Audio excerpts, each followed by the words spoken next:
Hello，我係 Wendy。之前有朋友仔問過 Muscle Test 嘅資料，咁我老師終於會喺2月頭再開班，所以想將資訊話俾大家知，順便幫我老師推廣下。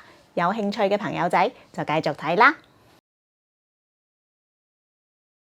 我每次拍片分享產品，都同大家講我係用 Muscle Test 嚟幫我自己揀產品嘅。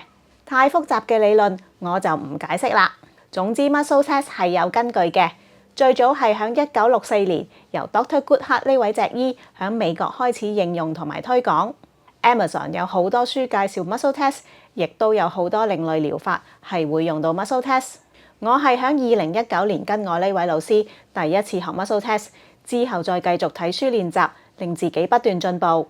未學 Muscle Test 之前，我買護膚品 supplement 同大部分人一樣，都係靠人介紹、靠睇評論，然後抱住試試搏一搏嘅心態去買。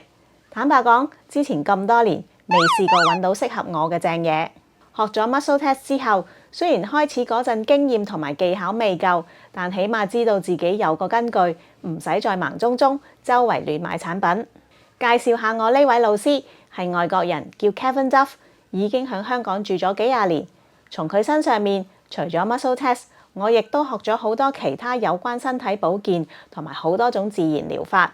佢真係非常非常有經驗同埋知識。我見佢咁多次，次次問佢一啲嘢，佢都有海量嘅資訊話俾我知，所以大家唔使怕俾人呃。Kevin 絕對有料到。今次 Muscle Test 開班日期係3月1號，即係嚟緊呢個星期日。時間係下晝2點至7點，上課地點係中環，費用係每位港幣1000蚊。一般會係小班形式，會有理論同埋實習嘅部分，會教大家點樣用 Muscle Test 了解自己身體嘅需要，會教大家點樣幫自己測同埋幫其他人測。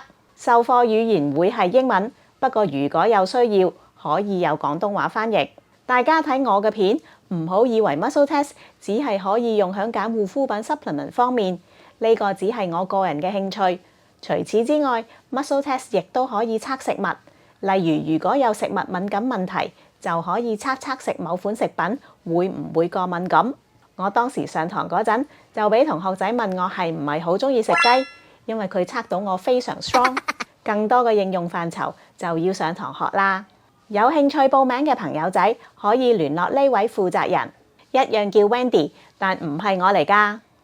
最後要講清楚，唔好以為上一堂幾粒鐘就會學識 Muscle Test。